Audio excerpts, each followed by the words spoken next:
ये पहले जब तहरीक अदम एतमाद आई तो इमरान खान साहब ने शुक्र अदा किया और कहा कि ये तो मेरी दुआ थी।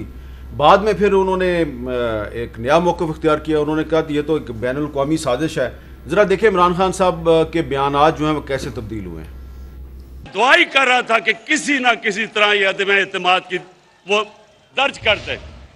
तो मैं सोच रहा था कि अल्लाह ये किसी तरह ना इनकी गर्दन मेरे हाथ में किसी तरह आ जाए। पैसे की मदद से हुकूमत तब्दील करने की कोशिश की जा रही है, लिख के हमें धमकी दी गई है। मैं इल्जामात नहीं लगा रहा, मेरे पास जो ये खत है ये सबूत है। मैं ये चाहता हूं कि आप सब एहतजाज करें, आप सब अपनी आवाज़ बुलंद करें। ये जो अच्छा वसीम सजाद साहब, पहले उन्होंने कहा कि बहुत अच्छा हुआ है तहरीक अदम एतमाद आई है और मैं तो दुआ भी कर रहा था। फिर उन्होंने कहा ये गैर मुल्की साजिश है, एक ख़त वो दिखा रहे हैं, लेकिन उस ख़त के बारे में ये मालूम हुआ है कि उस ख़त की जो तहकीकात की हैं हमारी अपनी पाकिस्तान की सिक्योरिटी एजेंसीज़ ने, तो कोई सबूत नहीं मिला इसके पीछे कोई एक बैनुल अक़वामी साजिश है। क्या इस ख़त की बुनियाद पर स्पीकर कोई फ़ैसला दे सकता है, इसी ख़त की बुनियाद पर असम्बली को डिज़ोल्व किया जा सकता है, जबकि ख़त के बारे में सबूत जो है वो किसी के पास है ही नहीं? देखिए जी,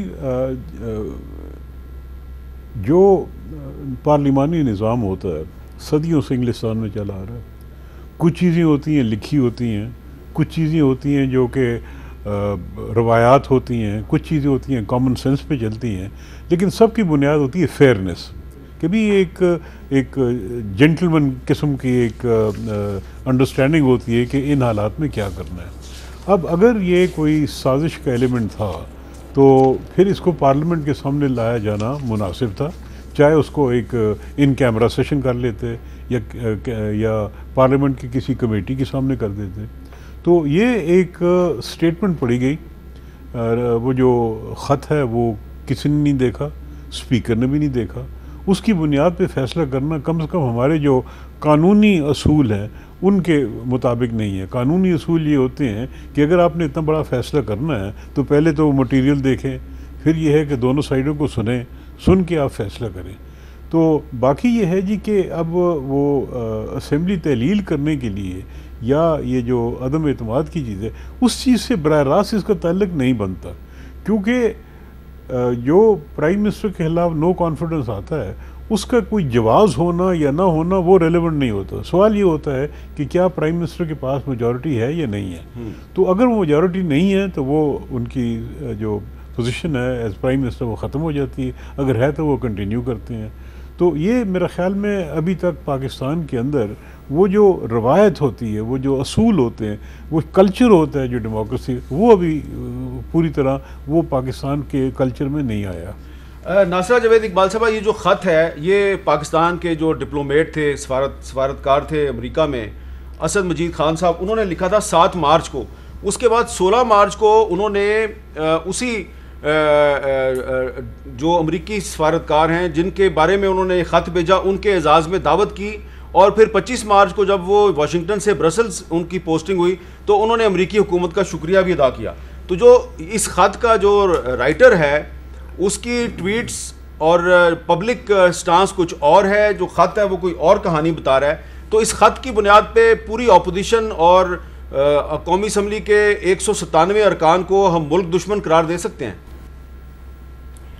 देखिए, मैं तो जैसे अर्ज़ कर रही हूँ, सुप्रीम कोर्ट के सामने मामला है, इसलिए कबल अज़ वक्त है कि हम इस पर अपनी कोई राय का इजहार करें। दूसरी बात ये है कि जिनको इन्होंने कहा कि ये ख़रीदे गए या बिके या जो भी हुए, उनके हाज़िरी के बग़ैर वो बाहर थे, फिर भी जो मेजॉरिटी थी वो ख़िलाफ़ थी प्राइम मिनिस्टर के। तो ये तो बात जो थी ये मुसम्मम है कि वो फ्लोर क्रॉसिंग वाले मामले को आप दरगुजर कर लें, फिर भी मेजॉरिटी अपोजिशन की थी और उन्होंने बाद में बैठ के वहाँ गिनवाए भी हैं अपने वोट। लेकिन जो भी रवैया अपनाया इमरान खान ने, इसमें तो इतनी अनप्रडिक्टेबिलिटी थी कि इनको सही कहते हैं कि ये यू टर्न खान है, एक पल में कुछ और कहते हैं, दूसरे पल में कुछ और कहते हैं। इनका पता ही नहीं लगता कि ये बात क्या कर रहे हैं और क्या होनी चाहिए और क्या नहीं होनी चाहिए। तो अब जिस रंग में वो हैं उनको उसी रंग में चलने दीजिएगा। अब तो ये साबित भी हो गया ना कि वो अब वज़ीर आज़म नहीं रहे, और उन्होंने शायद प्रपोज़ किया है नाम जस्टिस गुलजार का कि वो कायम मुकाम वज़ीर आज़म बने, लेकिन अगर इस पे अभी तक सुप्रीम कोर्ट ने तो राय का इजहार ही नहीं किया कि क्या ये सूरत हाल हमने इसी सूरत में लेनी है कि यहाँ एक कायम मुकाम वज़ीर आज़म होंगे और नए इलेक्शन होंगे। जब ये फ़ैसला होगा तो फिर ये सब बातें हम देख भी लेंगे कि क्या नतीजे निकलते हैं। अच्छा, आपके ख्याल में इस वक्त निगरान हुकूमत की तकर्री के लिए या उसको बनाने के लिए इमरान खान साहब और शहबाज शरीफ साहब में जो सलाह मशवरा है, फ़िलहाल उसका वक्त नहीं आया? मेरा तो ख्याल है वक्त तब तक नहीं आएगा जब तक सुप्रीम कोर्ट अपना फ़ैसला नहीं ले।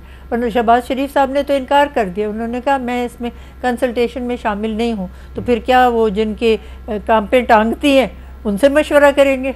ये अब देखिए, वहाँ तो भानुमति का कुंभ है, ये भी पता नहीं लगता कि किससे आपने क्या बात करनी है।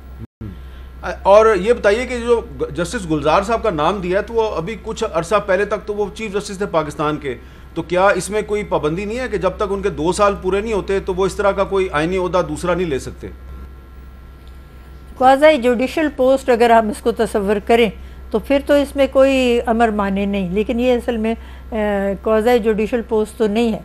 तो इस हवाले से अगर हम देखें तो फिर तो यकीनन वो क्वालिफाई नहीं करता। अच्छा, आदम नज़ीर तारड़ साहब, इसमें एक और मामला है, वो जय साहब आप बिल्कुल दुरुस्त फरमा रही हैं कि मामला सुप्रीम कोर्ट के पास है, लेकिन बहुत से आईनी माहिरीन का ये ख्याल है कि जो स्पीकर साहब ने जो रूलिंग दी वो न सिर्फ गैर आइनी है बल्कि एब्रोगेशन ऑफ द कॉन्स्टिट्यूशन के ज़ुमरे में आती है।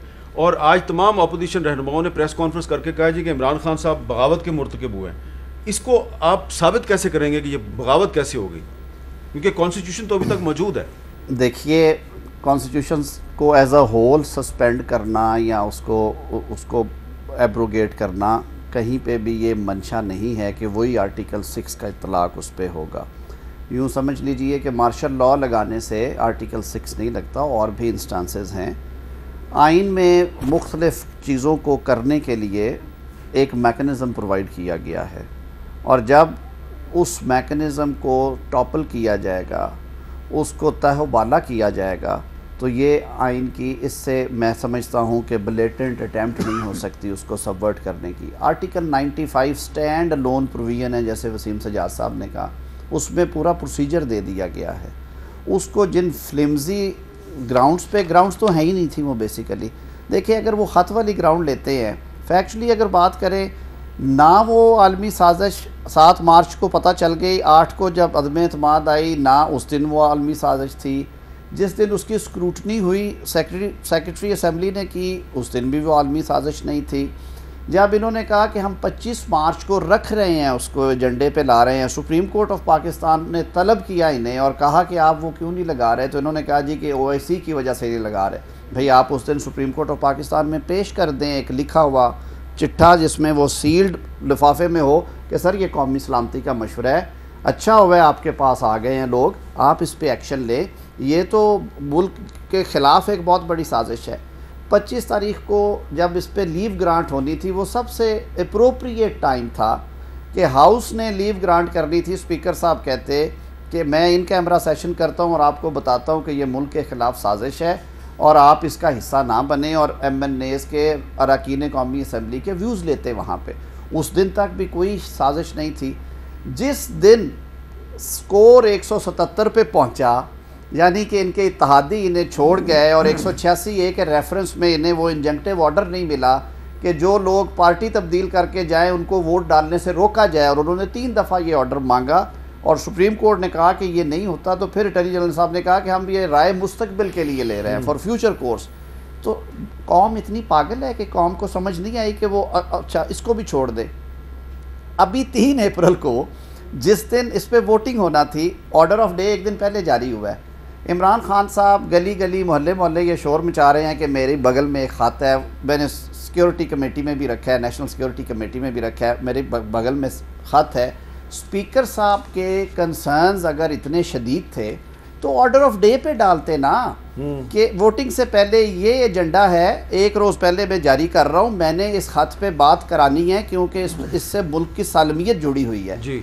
तो बाकी लोग कोई अंधे नहीं हैं, बहरे नहीं हैं, उनका दिमाग है। ये सारी चीज़ें कौम को नज़र आ रही हैं कि सिर्फ़ अपने इक़्तिदार को बचाने के लिए एक शख्स की अना की भेंट जो है वो पूरे निज़ाम को चढ़ाया गया है और फिर असम्बलियाँ तहलील की गई हैं।